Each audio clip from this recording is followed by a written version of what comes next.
De Bolivia, la red que nos une. Grupo de Trabajo de Cambio Climático y Justicia, SECASEM, Semilla Ecosocial, Fundación Solón, Fundación Jubileo e ICEAT presenta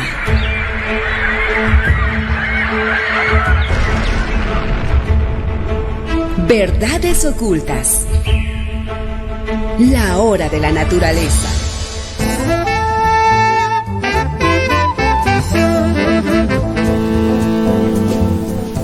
Hola, buenas tardes, bienvenidos a su programa Verdades Ocultas, la hora de la naturaleza por Radio Herbol. Es un programa organizado por el Grupo de Trabajo de Cambio Climático y Justicia, el ICEAT, Fundación Solón, Fundación Jubileo y Semilla Ecosocial.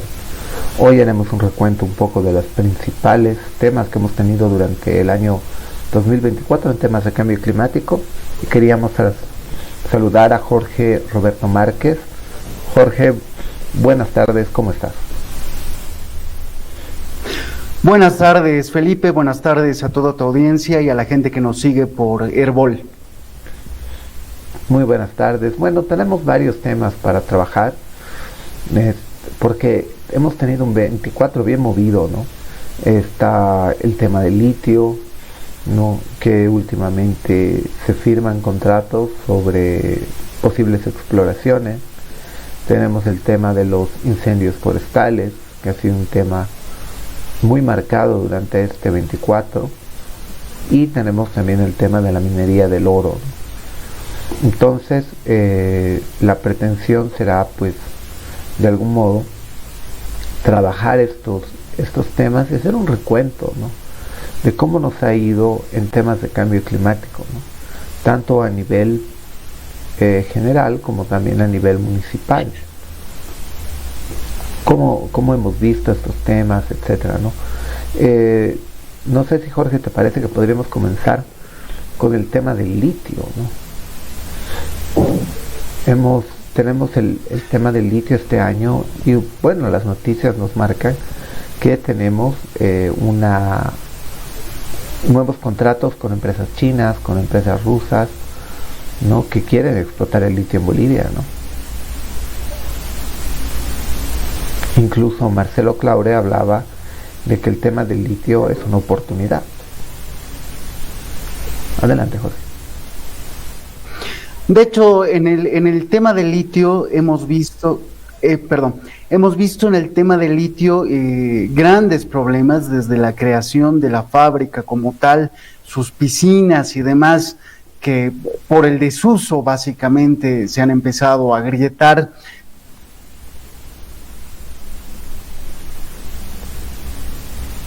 Bueno, estamos con algún problema de conexión. Y de lo que casi nadie ha hablado, pero sí se ha tocado acá en el programa, es el tema de la utilidad del agua que se va a hacer, que es en grandes cantidades, y que por un lado no se la tiene cerca, y por el otro es pues es gastar cantidades de agua tremendas, considerando, por ejemplo, de que ciudades como Potosí este año han tenido escasez de este líquido elemento, y nos muestran también la desesperación que hay, no solamente desde el gobierno central, incluso desde la gobernación de Potosí, sobre la explotación, una positiva explotación del litio, pero no de acuerdo a lo que quisiera el gobierno central. Es más, Potosí como departamento, incluso con CIPO, están viendo este tema de las regalías, que es bastante bajo, y que claro, lamentablemente, por más que podamos soñar con que este es un proyecto grande que va a meter dólares al país en este momento de crisis, no vamos a llegar a la cantidad de dólares que teníamos a partir de lo que era la venta del gas, y en particular tanto al Brasil como la Argentina. Entonces estamos en un entuerto que es tremendamente fuerte.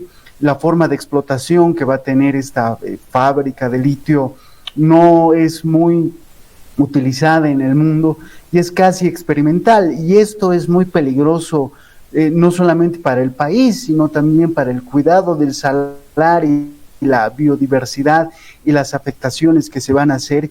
Y esto también nos está mostrando de que lamentablemente al gobierno central no le interesa lo que es el medio ambiente, y básicamente es un discurso que se maneja cuando lo importante es explotar, considerando de que el Salar de Uyuni es una gran reserva natural a la que lamentablemente se la va a someter explotación, y posiblemente de la peor, conociendo que los rusos no tienen ninguna capacidad que se conozca a nivel mundial sobre lo que es la explotación de litio. Posiblemente la China está entre los primeros países que conoce cómo trabajar con el material, pero ya incluso desde el gobierno y en sus términos y razones técnicas, la fábrica ha sido un desperdicio de plata que, bueno, la autorizó el actual presidente cuando era ministro. Entonces, estamos en un entuerto bastante duro y que posiblemente no sea beneficioso para el país ni a corto y largo plazo. Básicamente estamos a puertas de que, en caso de existir este tipo de proyectos, se vaya a comenzar desde cero, y esto es altamente lamentable para todos. Sí, efectivamente, y aparte, una de las cosas que tenemos que tomar en cuenta es que pues estamos llegando tarde a un negocio, ¿no?, que ya está estructurado. Hay varios riesgos. El primero es el tema ambiental. Ese es un riesgo latente en el tema del litio, ¿no? 2 millones de litros de agua por tonelada, ¿no? Es un montón. El segundo también es que hay que ser honestos. Solo vamos a poder vender materias primas. O sea, no tenemos capacidad real de industrializar el litio en nada. O sea, una planta de baterías que abastezca la demanda china es gigantesca. No tenemos las condiciones ni capacidades de hacerlo, ¿no? Estamos soñando sueños de ilusos, ¿no? Y al vender materias primas, el litio tiene un problema. Te pueden hacer stockpile, que te pueden bajar el precio del litio, los consumidores del litio, en este caso China, para tener un litio más barato. ¿Por qué? Porque no solo tienen reservas de litio, sino tienen las capacidades de acumular cantidades de litio, y al acumular cantidades de litio pueden desde sus reservas, desde su acumulación, bajarte el precio. O sea, no tienes capacidad de controlar el precio, ¿no? Veí un tweet, por ejemplo, del empresario Marcelo Claure, y es bien chistoso, ¿no? Porque él dice: vendamos el litio, pero que no solo nos paguen con plata, sino que nos paguen con acciones de empresas, ¿no? Mira, hoy cualquiera puede tener una acción de Tesla, ¿no? Y no te representa grandes dividendos ni utilidades, ¿no? Es sube y baja en el tiempo dependiendo de las empresas y dependiendo de la especulación financiera en la bolsa. O sea que estamos, o sea, no tiene sentido. Claro, está bien, digamos, si eres muy ingenuo, no conoces el mundo, puedes caer en eso, pero no, pues no necesitamos que el Estado boliviano sea accionista en Tesla. Imagínate que el Estado boliviano tenga el control mayoritario de una empresa así, no, eso no va a ocurrir jamás. Sí. Sí, adelante.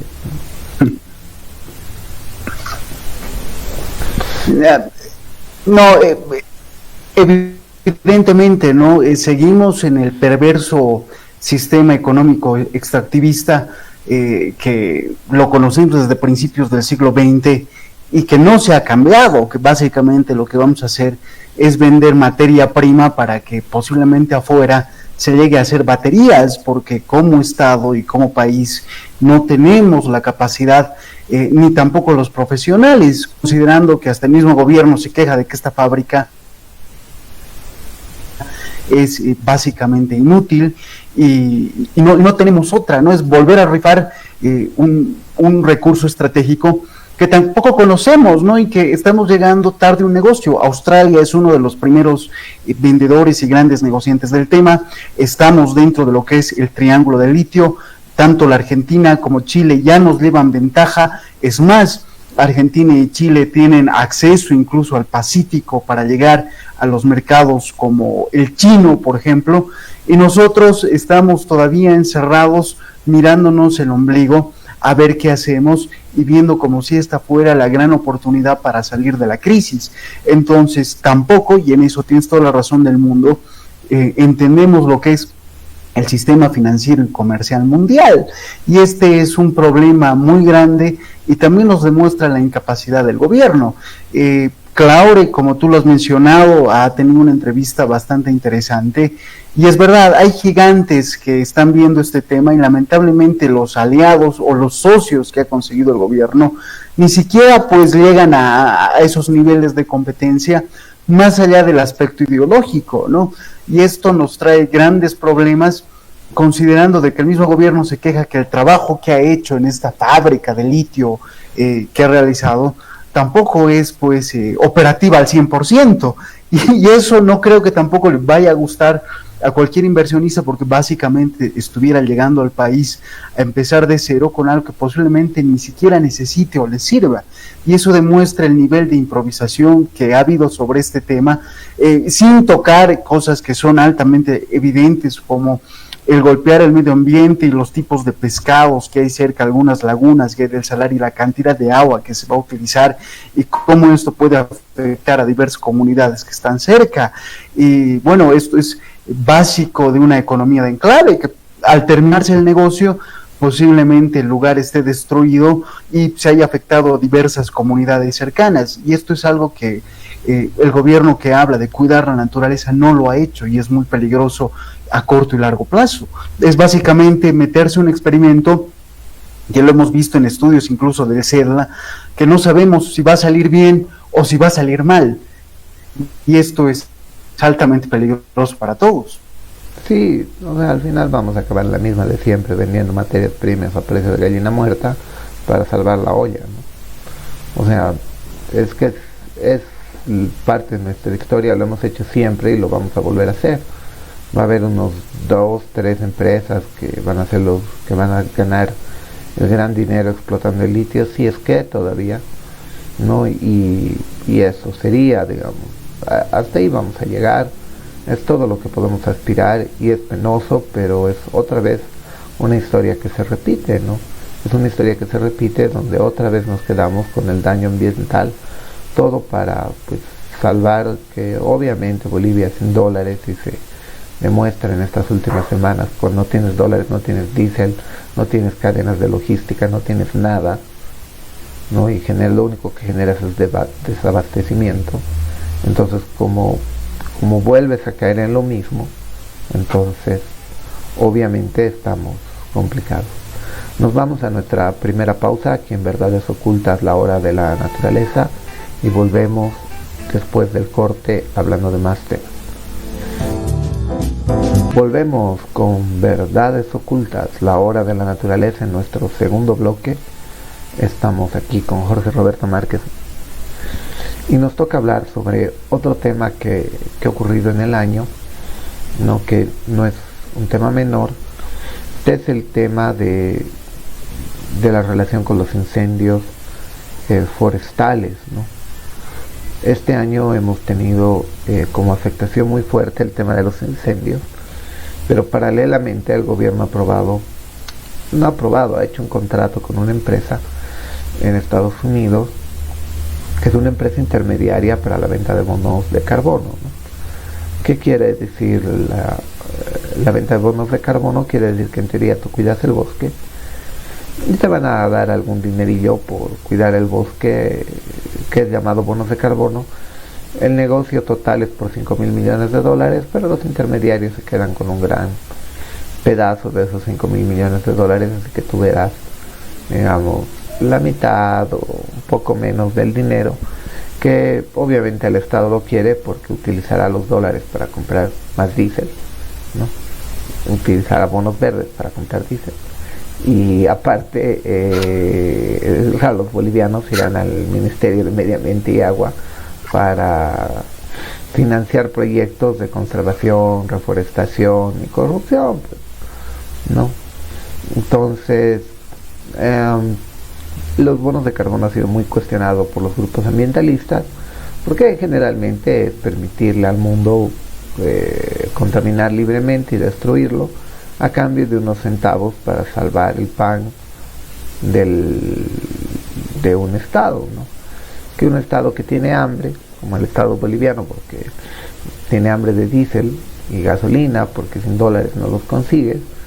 Entonces obviamente acepta gustosamente todos los centavos que le puedan llegar, ¿no? Y es lo que está ocurriendo, no sin mayor conciencia o reparo, que es un cambio en la política boliviana. Bolivia ha sido el país que más fuerte se ha opuesto a los bonos de carbono, ¿no? Pero es decir, independientemente de los virajes ideológicos que ya nos tiene acostumbrado este gobierno, es un dilema que si uno lo acompaña con un negocio que es de miles de millones de dólares, que es la agroindustria, y que permanentemente expande la frontera agrícola. No se expande esta frontera agrícola a partir de todo este tema de los incendios forestales, lo hablábamos alguna vez, es tráfico de tierras, ¿no? Yo me pregunto si con todo el dinero que pretenden meter de los bonos de carbono van a poder frenar esto, porque si no lo frenan tampoco van a recibir el dinero, ¿no? Sí, evidentemente, como lo tratamos en el anterior programa, aquí se ve la tierra como un activo financiero y es por eso que existen estas grandes quemas en el oriente que son indiscriminadas.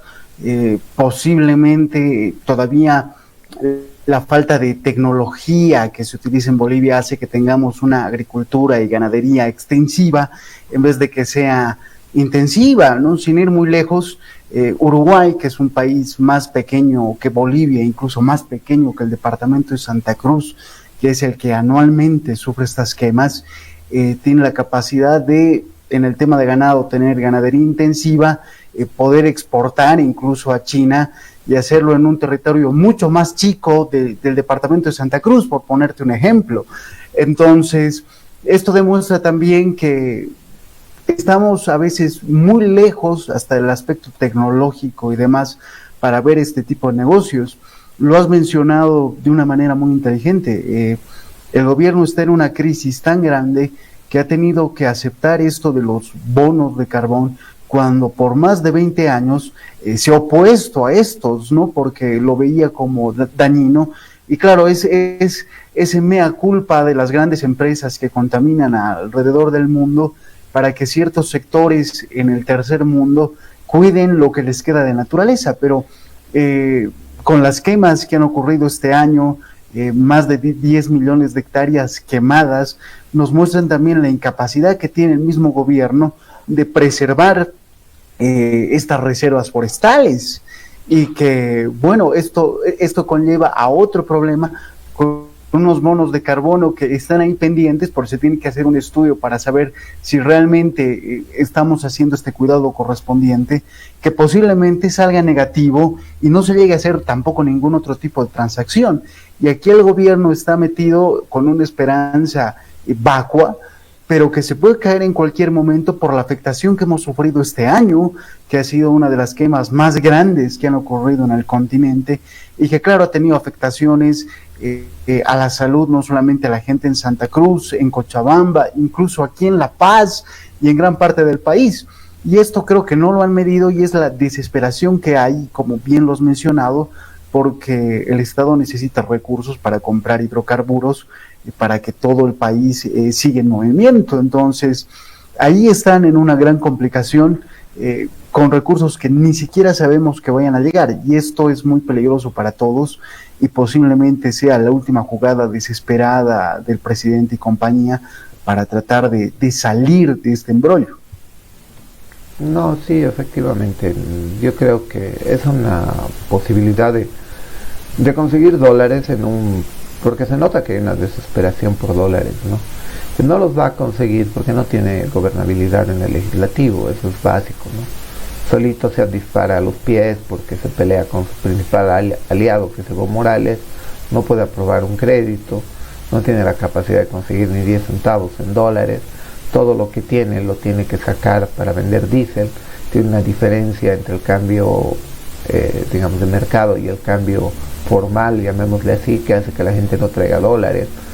Entonces todo ese escenario se le va complicando, y si no trae diésel, ¿dónde están los camiones parados en las filas de las gasolineras en vez de mover el aceite, en vez de mover el arroz? Entonces lo que te genera son procesos de escasez. ¿Por qué? Porque no hay suficiente transporte ni movilidad para dinamizar la logística. todo eso le juega en contra, ¿no? Y lo peor es que busca culpables por donde puede, pero no puede asumir su propia culpa y no quiere asumir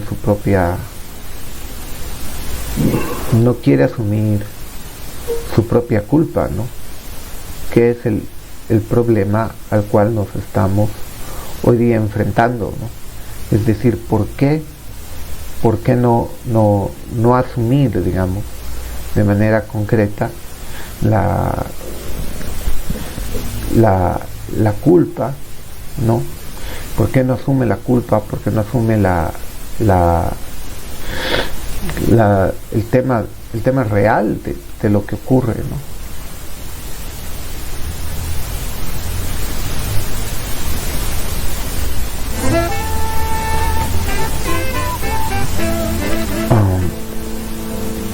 Entonces, ante eso, digamos, el gobierno está enfrentado, y ante ese enfrentamiento tiene un problema que es serio, que no lo va a poder resolver de manera rápida, pero que de alguna manera va a tener que repensar cómo el gobierno va a poder reentender o replantearse los problemas vinculados al tema del litio, ¿no? O digo, al tema de los incendios forestales, ¿no? ¿Cómo lo va a poder hacer, ¿no? Entonces, no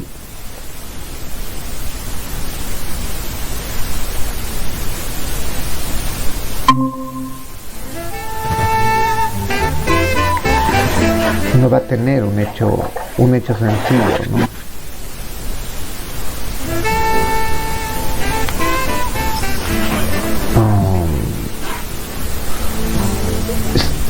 Estamos de vuelta, ¿no? Y un poco es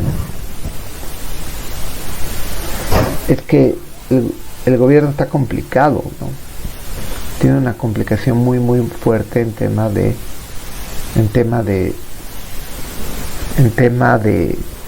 cómo va a resolver toda la crisis de dólares que tiene, y simplemente pensando en el tema de bonos de carbono. Bueno, nos vamos a nuestra siguiente pausa aquí en Verdades Ocultas, la hora de la naturaleza. Volvemos con nuestro tercer bloque en Verdades Ocultas, la hora de la naturaleza. Aquí estamos haciendo un recuento del año. Tenemos otro tema fuerte, que es el tema de la minería del oro, ¿no? Y cuando nosotros analizamos el tema de la minería del oro, vemos tres escenarios que son absolutamente fuertes. El primero es los mineros no traen sus dólares. El segundo es no pagan impuestos. Y el tercero es que, aparte de que no pagan impuestos, no traen sus dólares, el otro punto es que nos dejan un hueco ambiental muy fuerte, ¿no? Entonces, al final de cuentas, nos están saqueando el oro, ¿no? Nos saquean el oro, y el Estado boliviano no ve ni siquiera los dólares de la exportación. Entonces, es un negocio de 3.000 millones de dólares. ¿Y dónde están? Esa es la gran pregunta, ¿no? Sí, evidentemente hay que hacer algunas puntualizaciones. Bolivia es, o en gran parte del siglo XX, incluso desde la colonia, la Real Audiencia de Charcas ha tenido una fuerte vocación minera. Potosí es un ejemplo. Ya entrado el siglo XX tenemos a los Barones del Estaño, Patiño, Hochschild, Aramayo. Y claro, estamos entre comillas acostumbrados a lo que es la minería, pero a la minería con muy baja tecnología, con inversión de capital en tecnología que es relativamente baja, cooperativas que son dueñas de varios sectores del territorio del país, donde el gobierno no tiene la capacidad de mostrar de que el Estado llega ahí, pone orden. Hay una explotación indiscriminada de los recursos auríferos, contaminación con mercurio, que es lo más peligroso, que ya han habido estudios, que hay comunidades contaminadas, niños entre ellos, y un Estado que no tiene la capacidad de poner orden, de hacer cumplir la normativa, e incluso de cobrar impuestos a esta gente que está haciendo el gran negocio de su vida. Podemos encontrar en redes sociales algunas fiestas de las cooperativas, donde incluso entre socios se regalan autos 0 kilómetros cuando es el aniversario de la cooperativa como tal. Y estamos viendo ahí un gran despilfarro a costa de la naturaleza, a costa de la salud y a costa de todos nosotros.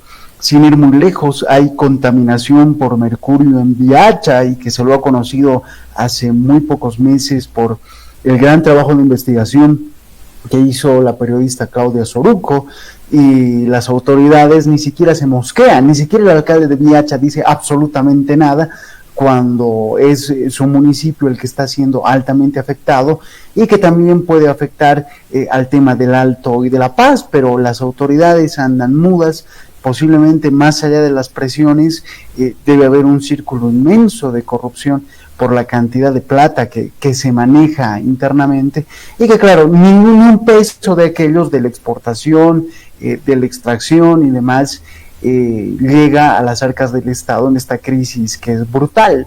Y esto nos demuestra, uno, la incapacidad del Estado, un ministerio de minería que básicamente existe porque existe el edificio donde está el ministerio, y donde las leyes, si tienes la capacidad económica necesaria, las mandas al diablo y haces lo que te da la gana. Y esta es una gran debilidad de la seguridad jurídica que debería existir, que abre la puerta a Raimundo y todo el mundo para ver cómo ganar a costa de niños, a costa del medio ambiente, a costa de la alimentación que podemos comer, a costa del agua que utilizamos incluso en las ciudades para hacer nuestras cosas a diario. Entonces, estamos en un escenario que es altamente catastrófico en pleno siglo XXI, donde se supone que con la tecnología el Estado y el gobierno mínimamente debería de tener algún tipo de control y regulación, pero esto es carta libre del capitalismo más salvaje,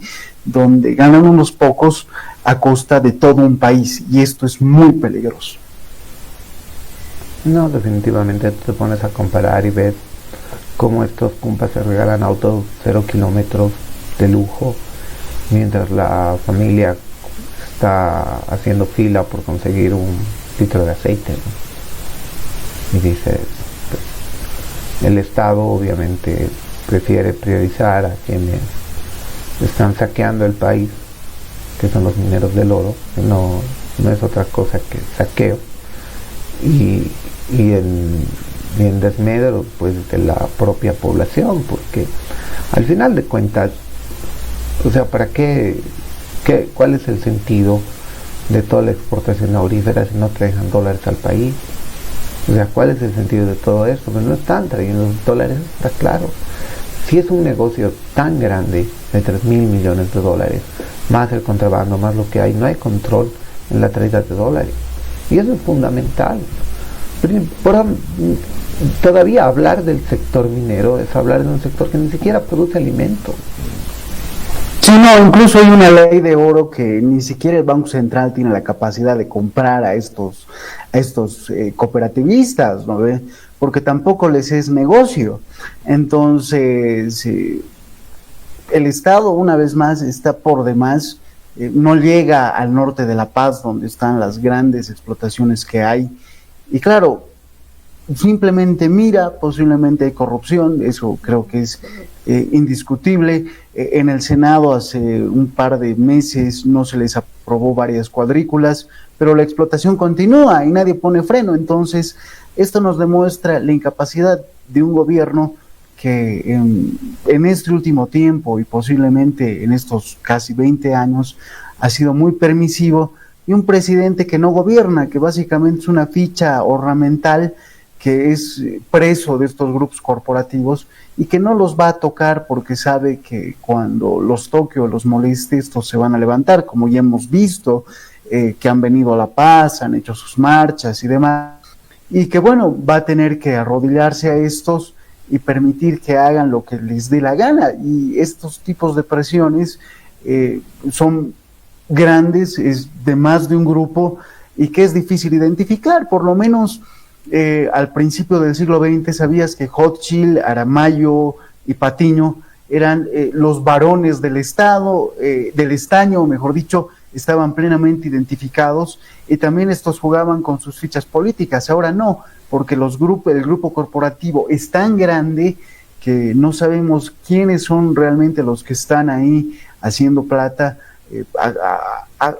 y afectando la salud de comunidades, incluso de nosotros. Y esto es altamente peligroso ante un gobierno y un Estado ausente, que es lo peor que le puede pasar y que nos muestra la fuerte crisis de Estado en la que estamos viviendo. Y eso vinculado a la corrupción, porque no es que el Estado no lo sepa, no es que el Estado no quiere hacerlo. Viste, tú mencionabas la investigación de la periodista Claudia Soruco, y ella mostraba que está en Viacha, las fuentes de agua están contaminadas, pero a nadie le importa. Exacto. Entonces, ¿cómo no te puede importar un tema tan sensible como es el tema de la contaminación en el agua? Pero, por ejemplo, en la Amazonía mueren personas todos los días por la contaminación de mercurio, es el pescado que nos llega a la ciudad de La Paz. O sea, en ese sentido, ¿estamos realmente siendo conscientes de lo que nos deja la minería aurífera? Para mí, simplemente yo definiría la minería aurífera como saqueo. Como saqueo y saqueo. Porque si por lo menos trajeran los dólares, que estamos hablando de 3.000 millones de dólares, no tendrías una crisis de diésel. Podrías decir, tengo una crisis de diésel, tengo dólares, pero tengo una contaminación muy fuerte que tengo que reducir. Ya, por lo menos dijeras eso y dijeras, voy a intervenir en la contaminación, pero ni eso. O sea, no tienes ni dólares, no tienes ni regalías, no tienes nada, solo tienes un hueco ambiental, que ya es absurdo, es intolerable. Cuando la gente común no tiene ni para comer. Ahorita está haciendo, a ver si con suerte consigue arroz, si con suerte consigue diésel, aceite. Los transportistas no tienen diésel, no te puedes movilizar, no puedes conseguir pasajes al exterior. O sea, mientras el pueblo sufre, los mineros se dan la gran vida y el Estado, en un dejar pasar, dejar hacer, no hace nada. O sea, ni le importa. ¿Por qué? Porque recibe corrupción. Entonces, claro, es la muestra del capitalismo, además, más salvaje, ¿no? Por lo menos los cooperativistas o los que están extrayendo el oro deberían mínimo, con todo lo que están ganando, ver accesos tecnológicos para la explotación, pero le están metiendo a puro mercurio y uranio, ¿no? Entonces, obviamente la afectación al medio ambiente y la afectación a todos nosotros va a ser pues muy fuerte, y es algo que el Estado simplemente mira porque se ve con manos atadas, y también es parte de la corrupción existente. O sea, la policía no puede hacer nada, el ejército no puede hacer nada, Cofadena ha dado cuadrículas para explotación a terceros, y aquí es pues esta demostración de que, bueno, estamos jodidos todos, porque a nadie le importa sentar precedentes, porque muchos se deben estar enriqueciendo, y porque claro, esos dólares que necesita el país, que necesita el sistema financiero, están yendo a bolsillos seguramente de A, de B y de C, y con cuentas en el exterior. O sea, esto no hay cómo ocultarlo, y lamentablemente es la muestra más grande y atroz de corrupción de un gobierno que dice que cuida el medio ambiente, pero que llegado el momento y cuando debe tomar una acción clara, no lo hace, y básicamente están viendo su propia sobrevivencia, porque incluso como lo muestran en las encuestas y demás, el presidente está de salida y no tiene la capacidad de dar un giro a toda esta problemática que sus malas decisiones y su nulo accionar ha hecho que lo lleve en este escenario. Entonces es preso de varios grupos corporativos, y entre ellos este tema de la minería. Sí, totalmente de acuerdo, es un presidente muy débil, pero no es débil simplemente por su inutilidad, es débil porque él mismo se vuelve débil. O sea, es tonto, es un tonto gobernado por tontos, con asesores tontos. O sea, políticamente son tontos, porque no tienen capacidad de asumir las responsabilidades necesarias que tiene el país. Bueno, nos vamos a nuestro a nuestra última pausa aquí en Verdades Ocultas, la hora de la naturaleza.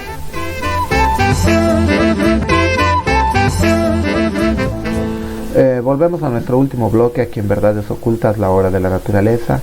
Estamos aquí con Jorge Márquez y un poco hemos visto 3 temas: litio, minería, incendios. ¿Cuáles son tus reflexiones finales, Jorge?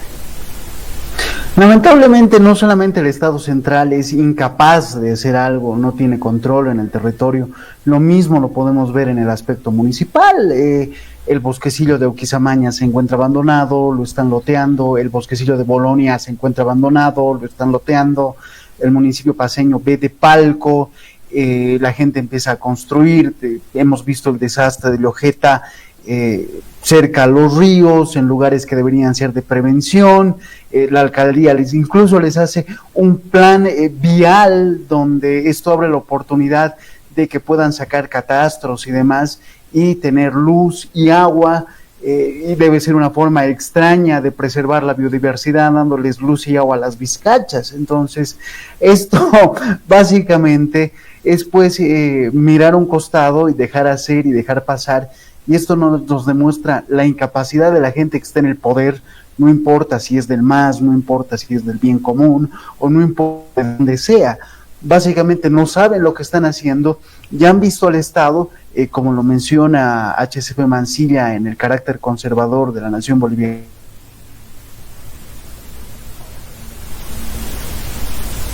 Hago negocio, no me interesa el resto, pero sé que me voy a ir y me voy a ir bien forrado, y ese es el escenario en el que lamentablemente estamos viviendo. No podemos cuidar ni el bosquecillo de Purapura, por ponerte un ejemplo. El municipio se queja y dice que no puede fiscalizar y demás, que le falta gente, no tiene control de su territorio. Achocaya, si quiere, puede decir que, no sé, tiene su límite hasta el 8 de Calacoto, o el municipio de Palca, que si quiere puede dar permisos de construcciones a 3 cuadras de la Plaza Murillo. Entonces, estamos en un problema grande donde ninguna autoridad del Estado tiene la capacidad de ser autoridad, y esto pues da vía libre a que cada quien haga lo que le da la gana.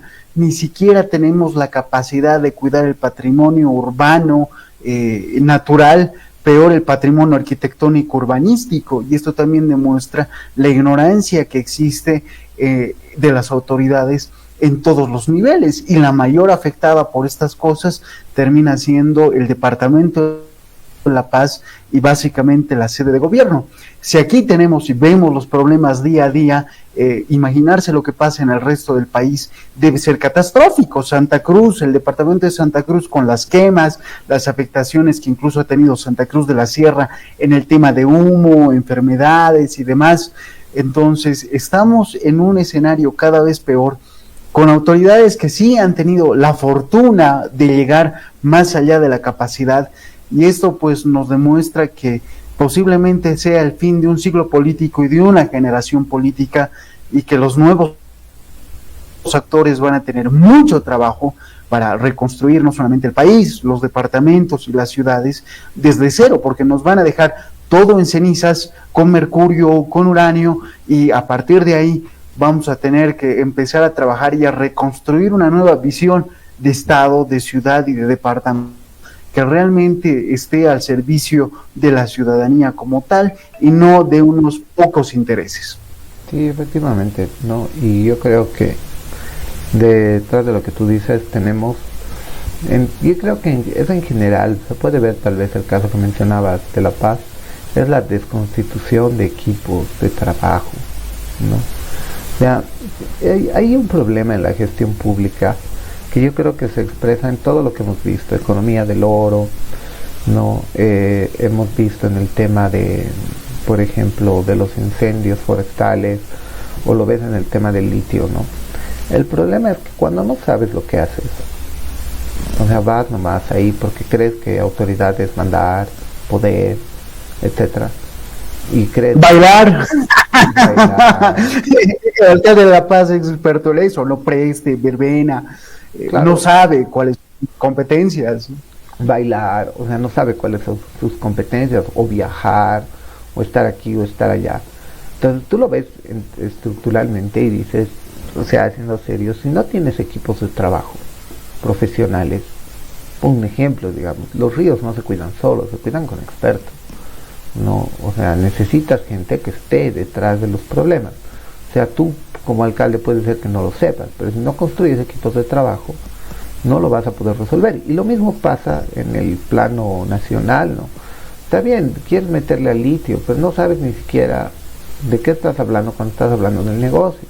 Pero las cosas que discutimos son muy básicas, porque sabes, ya la historia ya ha mostrado que los países, cuando hay esta situación, los países consumidores tienden a hacer reservas y a bajarte el precio, porque necesitas bajarte el precio de la materia prima, es lógico, para mantener la producción.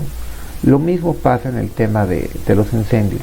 Sabemos que hay tráfico de tierra, pero queremos resolver todo como si todo fuese un dilema de poder, pero no resolvemos los problemas de gestión, y los problemas de gestión necesitan de personas que sean capaces de afrontar temas de gestión. O sea, por ejemplo, el litio necesita negociadores. Esos negociadores no son tu hijo, tu amiguito, tu conocido. Vos sabes, algo puedo estar investigando, así no funciona. O sea, necesitas tener tanques de pensamiento, necesitas tener ubicación, no necesitas realmente tener condiciones para negociar. O sea, si no tienes condiciones para negociar, te van a mamar, pues. Te van a mamar como el tuit de Claure, ¿no ves? Vendemos litio, pero les vendemos acciones de Tesla, de BYD y de otros. No funciona así. O sea, las negociaciones internacionales no funcionan así. O sea, tienes que tener claro a qué estás jugando, a qué te estás metiendo y cómo vas a negociar. Tu negociación incluso determina tu posibilidad de poder en el mundo, ¿no? ¿Cómo vas a negociar tu litio? ¿Cómo vas a negociar tus recursos? ¿Cómo vas a negociar con la Unión Europea? ¿Cómo vas a negociar con Asia? O sea, tienes que tener capacidad negociadora y hoy no la tienes. No la tienes porque no los conoces. O sea, una cosa que hay que admitir que no los conoces a los chinos, no conoces cómo piensan, cómo profesan su fe, no los conocemos. A los europeos más o menos, pero a los chinos no los conocemos y tenemos que negociar con ellos. O sea, para hacer una industria de litio necesitas negociar con China, porque China es el mayor productor de autos eléctricos. Está invirtiendo mucho en la producción de autos eléctricos y prácticamente está desplazando a todas las empresas norteamericanas en autos eléctricos. Vas a tener que negociar con China. ¿Cómo lo vas a hacer? Si no tienes realmente, generas una expertise, tanques de pensamiento, equipos de trabajo, pues vas a acabar como el alcalde de La Paz. No sabe por qué le ha venido la mazamorra, pero lo único que sabe es que todo está cubierto, porque no tiene equipos de trabajo, no tiene gente. Ha destruido lo poco que tenía de institucionalidad y ahora sobre eso tiene que improvisar todos los días y ya no sabe qué hacer. Se le están acabando los malabares, se le están acabando los personajes de ficción, entonces ahora va a tener que afrontar las consecuencias de sus decisiones. Y ese es el problema de la política. O sea, si la política creen que es improvisación, creen que es simplemente asumir un cargo sin asumir responsabilidad, están muy, muy equivocados. Y las consecuencias las vemos. No hay dólares, no hay aceite, no hay arroz, hay una crisis, no hay gobiernos municipales, no hay nada. O sea, la política se está convirtiendo en un vaciamiento de sujetos donde están entrando un montón de personas que simplemente entran a improvisar en la gestión, a salvar el ayer. Pero eso no te va a resolver los problemas de gestión si no eres responsable de construir equipos de trabajo que resuelvan los problemas que necesita este país. Bueno, hasta aquí. Sí, es evidente eso, ¿no? Es muy evidente y tienes toda la razón. Esperemos que las próximas gestiones pongan un poquito de orden y la gente tenga por lo menos un equipo de trabajo, que es fundamental. Una persona no hace los grandes cambios. Si no tienes equipo, estás jodido. Y eso es altamente cierto. Bueno, aquí concluimos nuestro programa de Verdades Ocultas. Los esperamos el próximo jueves con otro programa. Muchas gracias. Hasta luego.